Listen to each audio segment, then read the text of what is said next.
Hi hello నమస్తే. నేను మీ కౌండిన్య. చూడబోతే మేకపిల్లల పంచాయతీ ఒక యువకుడి ప్రాణం తీసింది. ఏం జరిగిందో ఈ వీడియోలో తెలుసుకునే ప్రయత్నం చేద్దాం. గొడవకు కారణమేంటి అనేది వీడియోని చివరకు చూస్తే మీకే అర్థమవుతుంది. మర్చిపోకుండా వీడియోని షేర్ చేయండి, లైక్ చేయండి, సబ్స్క్రైబ్ చేయడం మర్చిపోవద్దు. నెల్లూరు జిల్లా కావలి మండలం తాగేటివారిపాలెంలో 5 మేకపిల్లల పంపకంలో వచ్చిన వివాదం ఒక యువకుడి దారుణమైన హత్యకు గురిచేసింది. నెల్లూరు జిల్లా కావలి మండలం సర్వారాయపాలెం పంచాయతీ పరిధిలో తాగేటివారిపాలెనికి చెందిన చాట్ల వాసు మేకల కాపరిగా జీవిస్తున్నాడు. అతనికి సుమారు 26 ఏళ్లుంటాయి. అదే గ్రామానికి చెందిన జనార్దన్ అనే వ్యక్తి తన మేకను సంరక్షించడం కోసం వాసుకు అప్పగించాడు. ఇటీవల ఆ మేక ఒకేసారి 5 పిల్లలకు జన్మనిచ్చింది.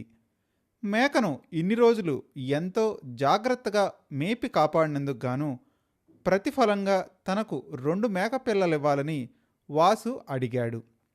అయితే మేకలను కాసినందుకు ప్రతి నెల కూలి ఇస్తున్నాను కదా, అదనంగా మేక పిల్లలను ఎందుకు ఇవ్వాలి అని జనార్దన్ అడిగాడు. ఇవ్వడం కుదరదని తెగేసి చెప్పాడు.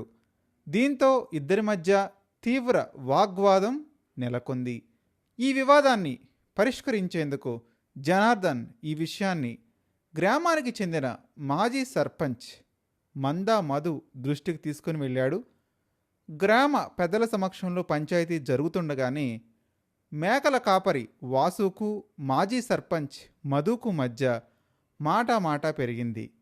వాసు ఎదురు తిరిగి మాట్లాడడంతో తీవ్ర ఆగ్రహానికి గురైనటువంటి మాజీ సర్పంచ్ మధు అతడిపై కక్ష పెంచుకొని ఎలాగైనా మట్టుబెట్టాలి అనేటువంటి పథకాన్ని పన్నాడు. పథకంలో భాగంగా జూలై 10వ తారీఖున వాసును అడవిరాజుపాలెంలో ఒక మద్యం దుకాణానికి తీసుకువెళ్ళాడు. అక్కడ వాసుకి మద్యం తాగించిన తర్వాత ముందుగానే సిద్ధంగా ఉన్న తన 3 అనుచరులతో కలిసి వాసుపై విచక్షణారహితంగా దాడి చేశారు. తీవ్ర గాయాల పాలైన వాసు అక్కడికక్కడే స్పృహ తప్పి పడిపోయాడు. రక్తపు మడుగులో పడి ఉన్న వాసును గమనించిన కుటుంబ సభ్యులు మొదట మద్యం మత్తులో కిందపడి గాయపడ్డాడు అని భావించి ఆసుపత్రికి తరలించారు. అయితే ఆసుపత్రిలో చికిత్స పొందుతున్న సమయంలో స్పృహలోకి వచ్చిన వాసు మాజీ సర్పంచ్ మధు అతని అనుచరులు తనపై దాడి చేసి చెప్పారని కుటుంబ సభ్యులకు చెప్పాడు. కొద్దిసేపటికే వాసు తీవ్ర గాయాలతో ప్రాణాలు కోల్పోయాడు. ఇదిలా ఉండగా బాధితుడి కుటుంబ సభ్యుల ఫిర్యాదు మేరకు కేసు నమోదు చేసిన పోలీసులు ప్రధాన నిందితుడు మందా మధుతో పాటు దాడిలో పాల్గొన్నటువంటి పందల రవిచంద్రను కూడా అరెస్ట్ చేశారు. పరారీలో ఉన్న మిగిలిన 2 నిందితుల కోసం పోలీసులు తీవ్రంగా గాలిస్తున్నారు. కేవలం 2 మేక పిల్లల కోసం జరిగిన ఈ దారుణ హత్య స్థానికంగా తీవ్రమైనటువంటి దిగ్భ్రాంతిని కలిగించింది.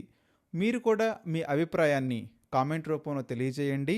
మందా మధు 2 మేక పిల్లలు ఇచ్చినట్టయితే ఈ సమస్యకు పరిష్కారం దొరికేది. మీ అభిప్రాయాన్ని కామెంట్ రూపంలో తెలియజేయడానికి ప్రయత్నించండి.